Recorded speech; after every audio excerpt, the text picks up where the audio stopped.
Good day. Grace to you, my brothers and sisters in Christ. Today we will continue our topic about the gospel and kingdom from our fourth book or fourth material in our DNA 12 material. And today we are now in chapter 6, the kingdom revealed in Eden. This chapter is very important because it proves that the kingdom of God is not something new that came with Jesus. It's actually been fundamental from the very beginning. Where did God's kingdom begin? The surprising truth is that in Eden. When we talk about God's kingdom, our minds often jump straight to Jesus and his ministry. But what if the concept of God's kingdom, his perfect rule, actually began much earlier?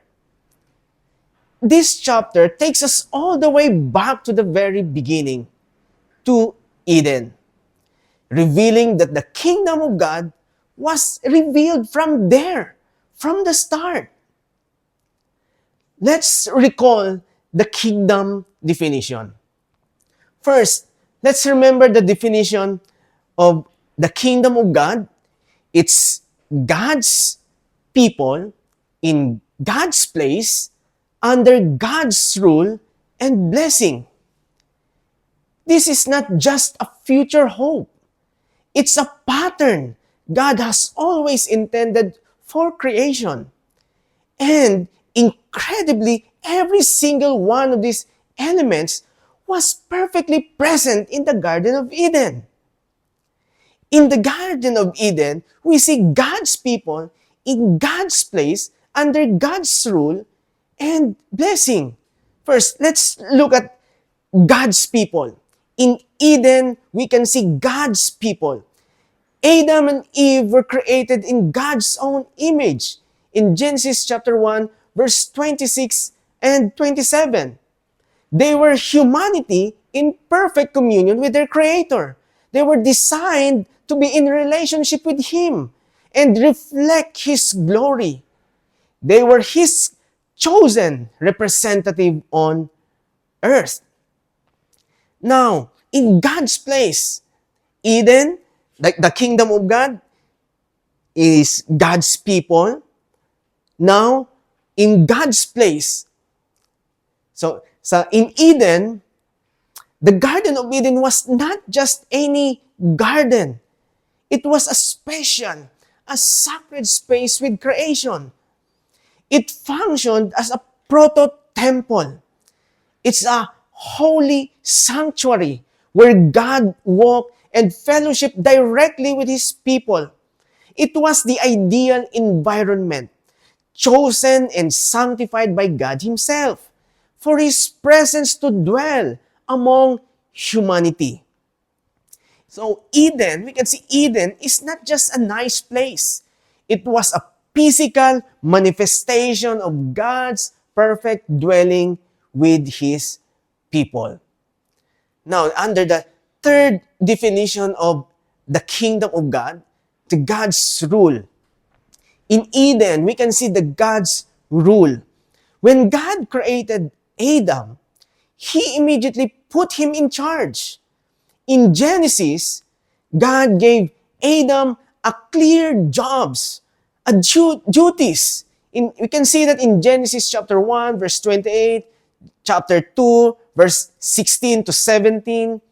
Adam was meant to have dominion over everything God made. Think of him as God's trusted representative, almost like a vice president or a king, a priestly king, carefully looking after God's world exactly as God intended.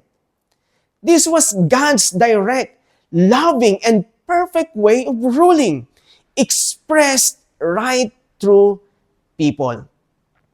In His blessing, God didn't just give commands. He also offered wonderful rewards for obeying and living under His rule.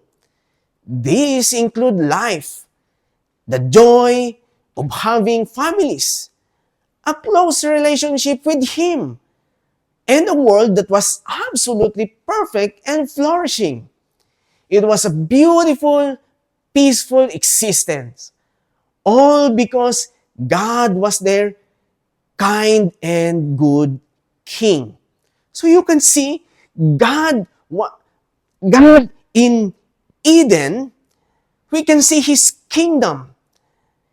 Eden was the initial perfect manifestation of God's kingdom on earth, where humanity living in harmony with God, with each other, and with the creation under God's perfect reign.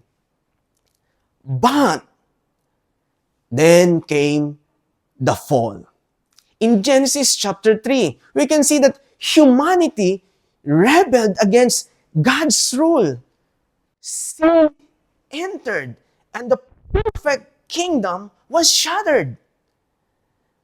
As a result, we can see the kingdom was lost, but not forgotten. In the kingdom, they lost the relationship. They lost the fellowship with God. It was broken. The place, became exiled from that place. Adam and Eve were cast out of the garden, out of God's direct presence, out of the ideal, perfect, and good place. God's rule also was corrupted. Humanity's dominion, supposed to be dominion, became difficult and marred by sin and suffering. However, even in this moment of devastating loss, God immediately provided the first glimmer of hope. This is the proto-gospel in Genesis chapter 3, verse 15, where God promised a seed who would crush the serpent's head. This was the very first promise of the coming deliverer who would come and restore the lost kingdom. So, when you read Genesis, don't just see a story of creation and the fall. See it as a powerful opening. It's an opening of act of God's grand plan, the initial revelation of His perfect kingdom, the devastating impact of sin, and the very first promise of its glorious restoration throughout the coming Savior. So, Eden is not just where we lost the kingdom. It's where the journey to its ultimate fulfillment truly began.